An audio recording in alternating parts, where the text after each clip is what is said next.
A mother who pushed her son into an oven while he screamed. Another who, driven mad by starvation, ate her own hands believing they were bread. A third who fed her husband a meal made from their own child. These are not the witches' crimes. These are what the famine records tell us mothers did during the Great Famine. They hid that truth in Gingerbread and called it Hansel and Gretel. This is the Pandora's Project. Tonight, we unseal the manuscript Wilhelm Grimm tried to bury, the 1812 first edition, before 45 years of guilt rewrote it. These aren't bedtime stories. These are famine survivors' testimonies, dressed in fantasy to make them bearable to tell. Subscribe if you're ready to see what was hidden in the gingerbread. Like this if you understand why some stories were never meant to comfort children. Comment with the question every child asks when they hear this tale, the one that reveals they already know the truth. Every child who hears Hansel and Gretel asks the same question. Why didn't the parents just eat the children themselves? It's instinctive and immediate, and here's what will haunt you. They're asking because somewhere deep in the story, they already know the answer.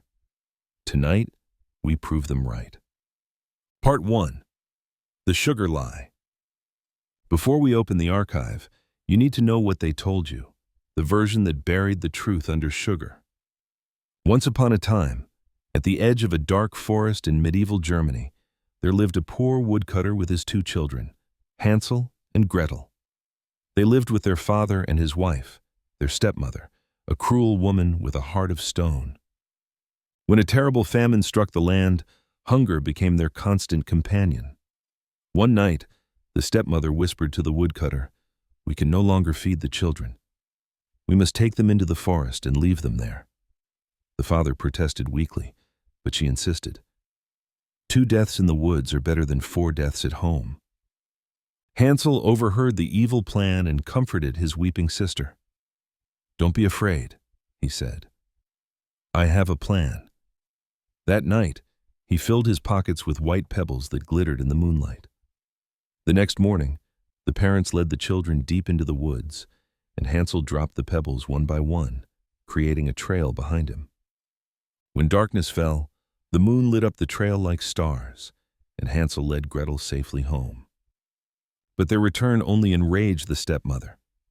She locked the door so Hansel couldn't gather pebbles and gave each child a tiny piece of bread instead. As they were led even deeper into the forest, Hansel crumbled his bread along the path. Again, they were abandoned. But when they tried to follow the breadcrumbs home, birds had eaten every single crumb. Lost and terrified, Hansel and Gretel wandered the forest for days until they found something impossible. A house made entirely of bread, cake, and sweets. Starving, the children ran to the house and began to feast. An old woman appeared at the door. "Oh, my dear children, come inside. There is much more delicious food waiting for you." But the old woman was a wicked witch who lured children to her house to fatten them up and eat them. The witch locked Hansel in a cage and forced Gretel to become her servant while her brother awaited his dreadful fate. Each day, the witch demanded that Hansel stick out his finger to check if he was fat enough to eat, and clever Hansel stuck out a thin chicken bone instead. Finally, the witch couldn't wait any longer. She lit the great oven and snapped at Gretel. "Climb in and check if it's hot enough for baking." But Gretel suspected the plot. When the witch leaned her head into the oven to demonstrate, Gretel shoved her all the way in and slammed the iron door shut. The witch shrieked and burned.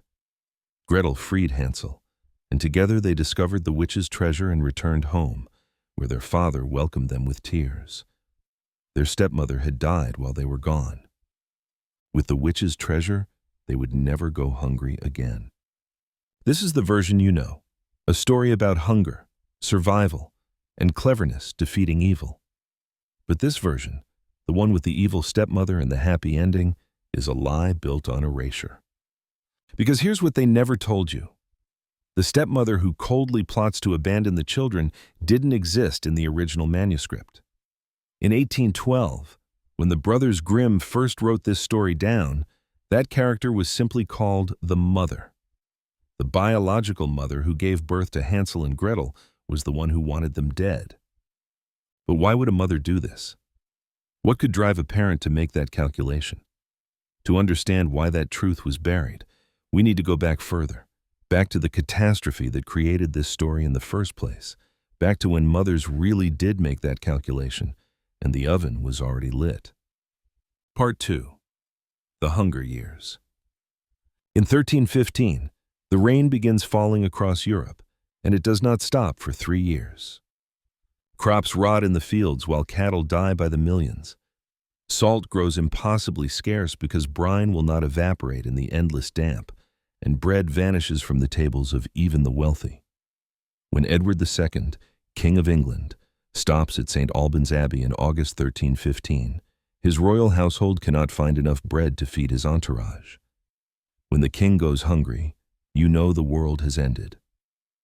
The monastery chronicles record what happens next, and what they describe reads more like a scene from hell than history. In Bristol, bodies pile in the streets faster than they can be buried.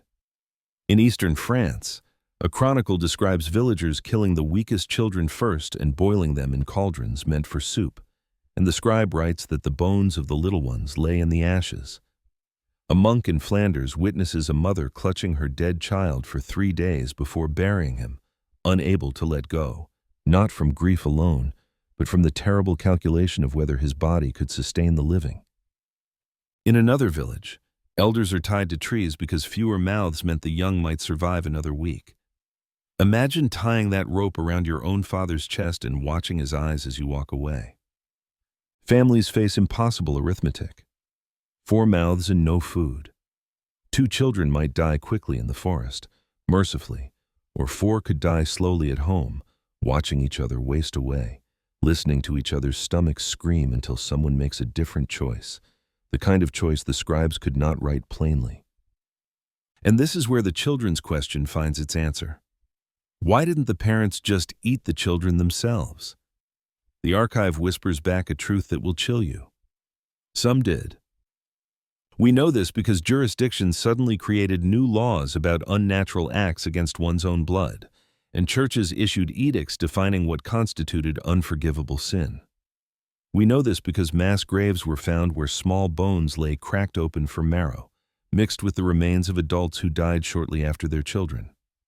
The evidence is there, written in Latin, hidden in gaps where the scribes could not bring themselves to name what they witnessed. It was in this hell that stories like Hansel and Gretel were born, not as entertainment and not as warnings about stranger danger, but as mirrors of a reality where hunger turned parents into the monsters their children feared most. And here's what makes the tale even more disturbing. The witch, checking if Hansel is fat enough each day, isn't storytelling imagination. That's survivor testimony. During the famine, people didn't kill and eat immediately. They planned and waited and preserved bodies with salt. They portioned them out to last through winter. They calculated. The cage where Hansel fattens and the oven where Gretel is meant to burn aren't fantasy elements. These are the instruments of a crime that existed first in the parental imagination, in the kitchen at home, before the children ever entered the forest. The brothers Grimm collected these memories 500 years after the Great Famine, but famine memory doesn't die. It passes down through generations, encoded in tales that grandmothers tell grandchildren, warnings wrapped in fantasy so they could be spoken aloud. And what the brothers Grimm wrote down in 1812 was too true to leave unchanged, because the real horror of Hansel and Gretel wasn't in the witch's gingerbread house. It was in the mother's kitchen, in the choice she made, looking at her starving family and calculating which lives to save and which to sacrifice. By the early 1800s, German society was changing, and what the Grimms had written, the biological mother plotting her children's death, had become literally unspeakable. So Wilhelm Grimm picked up his quill, and with careful, deliberate strokes, he began to erase the truth. But what he did next would haunt the tale for centuries. Part 3. The Quill and the Lie. Picture a study in Kassel, Germany, filled with manuscripts and books. An old man sits at his desk, quill in hand, His brother Jacob is gone. The fairy tales they collected together have made them famous across Europe, but Wilhelm Grimm cannot leave the manuscripts alone. He keeps returning to the pages, making changes, and the year is 1857, exactly 45 years after the first edition. He opens Hansel and Gretel to the first page, and there in the original 1812 text sits the word that haunts him. Die Mutter, the mother. Not stepmother, and not some distant relation. The biological mother who gave birth to these children, who nursed them as infants, who is now plotting their death. Wilhelm dips his quill in ink and with careful strokes crosses out the word, Mutter. Above it, he writes the replacement, Stiefmutter, stepmother. He moves to the next instance and crosses it out and replaces it. Again and again he repeats this, every single mention of the mother methodically erased and rewritten. The ink bleeds through the parchment like guilt seeping through conscience. By the time he finishes, the biological mother has vanished from the story entirely. In her place stands a stock villain, the wicked stepmother, who can absorb all the cruelty and calculated murder that real mothers had carried in famine memories. Why did Wilhelm do this? Germany had transformed into an age where the mother had become sacred, the moral soul of the household. She embodied piety and virtue and everything pure, and the idea that a biological mother could abandon her children to die was no longer speakable in respectable society. But here was the uncomfortable reality that made the scapegoat necessary. Roughly half of all children in that era grew up with step-parents because childbirth killed so many women. Death in childbirth was common and expected, and when mothers died, fathers remarried quickly. Someone had to care for the children, and this created a society full of step-families. The stepmother became a cultural scapegoat, a villain who could be hated without guilt because she wasn't really family. The real mother remained pure and safely dead and idealized in memory. Wilhelm rewrote the father too. Originally complicit and agreeing readily to abandon his children, the father now speaks lines that never existed in the original telling. I do feel sorry for the poor children, he now says. He becomes a victim of his wife's cruelty, forced by her nagging into terrible acts he would never choose himself. Wilhelm was sanitizing a memory that had become too terrible to confront directly, protecting an image of motherhood that his century needed to believe in. But the tale itself remembers what Wilhelm tried to erase, and here's the proof. Notice what happens at the end of the story. After the children defeat the witch and return home with her treasure, the stepmother has mysteriously died. No explanation and no scene. She simply ceases to exist at the exact moment the witch burns in the oven. The witch and the mother die together because they were always the same person, two faces of the same desperate horror. The mother who abandons her children in the woods and the witch who lures them with gingerbread are both manifestations of what happens when hunger destroys the maternal bond. Germany tried to bury this truth, but what Wilhelm never knew was that other countries had their own versions of this tale, and each one preserved what Germany tried to forget. In Russia, the house didn't just lure children. It walked on legs, keeping its grain away from starving masses. In England, there was no rescue at all. In Portugal, both paths led to death. And these versions refused to let the horror stay buried. Part 4. What Europe Remembers. Travel east to Russia and picture a 7-year-old girl watching grain storehouses walking through the forest on chicken legs. They're not magic. They're her family's future, moving further away with each step. Those chicken legs hide something chilling. Medieval granaries throughout Russia were built on wooden stilts to protect grain from rats during brutal winters, and when seen from a distance through forest trees, these elevated storehouses looked exactly like structures standing on bird legs, walking through the woods. Picture a starving child watching storehouses of grain they couldn't reach, guarded and hoarded and moved away from those who needed it most.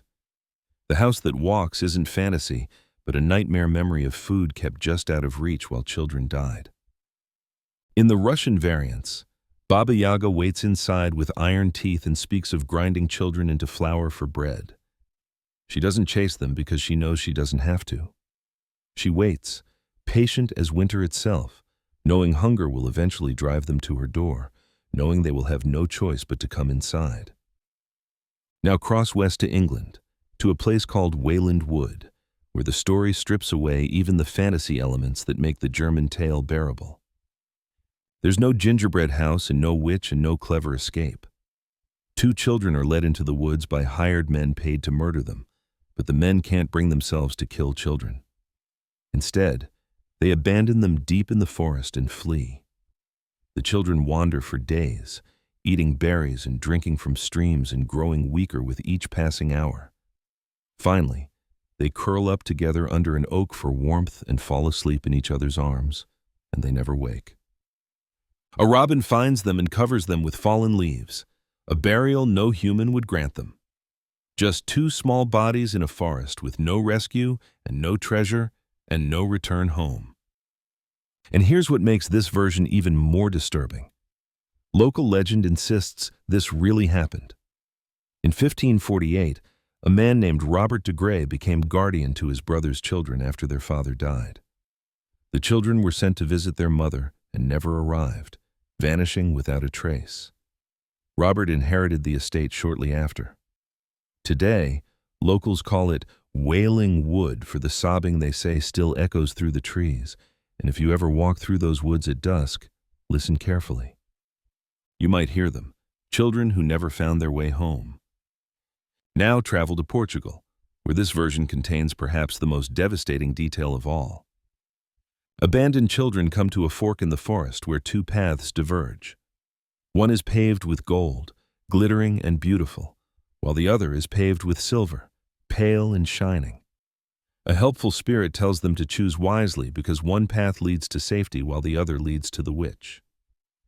But here's the truth the Portuguese preserved, the truth that other versions softened or erased. Both roads lead to the witch. Both paths end in death. The choice is an illusion, and no matter which direction the children go, they are doomed from the moment they are abandoned.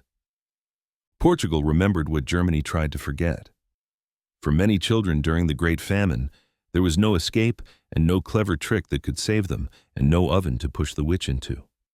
Sometimes hunger won, and sometimes the children simply died, and no amount of cleverness or bravery made any difference.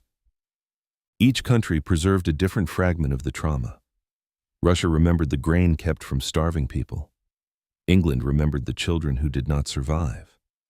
Portugal remembered that sometimes, no matter what you do, it is already too late. But then Europe decided it had remembered enough.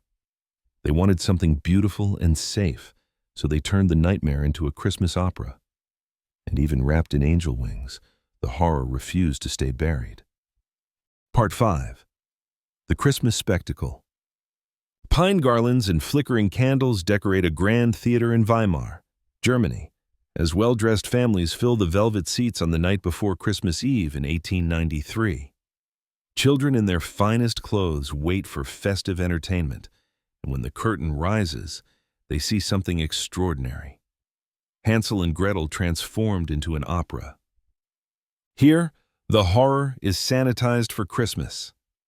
The mother does not plot murder but simply spills a pot of milk in frustration and sends the children to gather strawberries as punishment. It's not abandonment but just a chore. The family is poor but not desperate. Instead of starvation, a sandman appears with dream dust and a dew fairy arrives with morning kisses. When the children fall asleep in the forest, 14 guardian angels descend from heaven in an elaborate ballet to protect them through the night. The audience watches the children sing their evening prayer. When at night I go to sleep, 14 angels watch to keep. Parents in the theater smile and wipe away sentimental tears at the sweetness of it all. How lovely and how comforting. But even wrapped in pageantry and Christmas cheer, the composer could not escape the story's gravitational horror. The witch still appears and still locks Hansel in a cage like an animal. She still checks every day if he is fat enough to eat, running her fingers over his body and calculating when his flesh will be tender enough to cook. The oven still glows with hellfire, and below the stage in the orchestra pit, the same music that accompanies the angelic ballet also scores a woman checking if a caged child is fat enough to eat. What kind of Christmas entertainment requires 14 angels to balance out one cannibalistic witch? What kind of masterpiece still includes a scene of a woman checking a caged child? The sanitization was incomplete, and the truth kept bleeding through. For over a century, the softened version dominated, but in recent years, storytellers have begun stripping away the sugar and returning to the tale's dark core. Modern films present the witch not as a cackling cartoon, but as something genuinely terrifying, with a waxy doll-like face that feels at once innocent and predatory. The house does not sparkle with candy but decays, with sugar turning to rot and sweetness masking corruption beneath. And here's what every version, no matter how sanitized, cannot escape. The witch in her gingerbread house isn't a separate evil the children stumble upon by chance. She's the externalized horror of what their own mother had already contemplated. The cage where Hansel is fattened and the oven where Gretel is meant to burn are the instruments of a crime that existed first in the parental imagination, in the terrible calculation made in the kitchen at home. The forest journey isn't really about moving from safety to danger, but about transitioning from one form of mortal threat to another, from slow starvation at home to swift death in the woods. The mother who abandons them and the witch who captures them are two faces of the same failure, the same breaking of the bond that's supposed to be unbreakable. Final part. The breaking seals. Every child who hears this story asks the same question. Why didn't the parents just eat the children themselves? Now you know the answer. Some did. The chronicles speak in fragments in Latin that dances around the unspeakable, with holes where words should be, but the scribes couldn't bring themselves to write them. But the evidence is there in the laws about acts against one's own blood, and the church edicts about unforgivable sin and the mass graves where small bones lay cracked open for marrow. Hansel and Gretel endures because it carries within it a species memory of catastrophe. It's a survival manual disguised as fairy tale, teaching children that when civilization collapses and food disappears and parents fail, you must become cunning and capable of violence and trust only your siblings. The breadcrumb trail the birds eat is the lesson that some strategies fail, and that the world itself will conspire against survival. The tale spread across Europe not for amusement, but out of necessity, a cultural vaccine with horror measured out through story, preparing children for the real thing. Communities that remembered famine through fairy tales were better prepared when hunger returned, and it always returned. By defeating the witch, Hansel and Gretel symbolically defeat the specter of parental abandonment and betrayal. They return home with treasure, bringing prosperity to the family that tried to destroy them.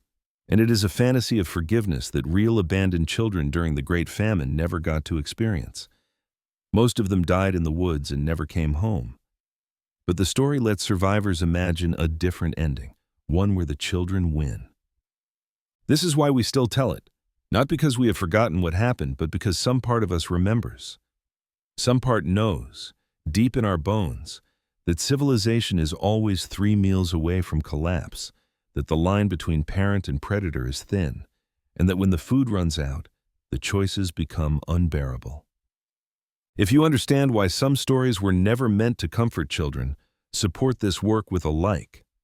Subscribe if you're ready to remain in the archive, and comment with which tale we should unseal next, or what questions this research raises about how we preserve difficult histories through storytelling.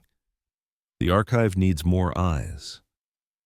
Tonight you learned how thin the line is, how quickly parent becomes predator, how close we all are to the cage and the oven and the calculation. Next time you hear Once Upon a Time, remember, it happened, it's happening, and when the breadcrumbs run out, it will happen again. See you in the next tomb.